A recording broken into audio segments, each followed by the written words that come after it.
Lusot na sa Kamara ang panukalang reforma sa pension system ng military at uniformed personnel.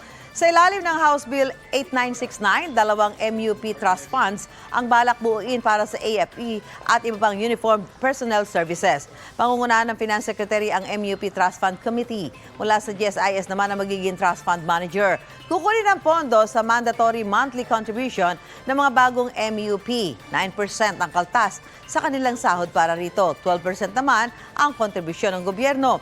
Kabilang sa iba pang pagkukunan ng pondo nito ay ang government savings. Balak din i-exempt ang MUP trust funds mula sa kahit anumang buwis, fees at charges. Sa ilalim din ng panukala, may 3% na annual salary increase ang mga MUP sa unang 10 taon sa oras na maging batas ito.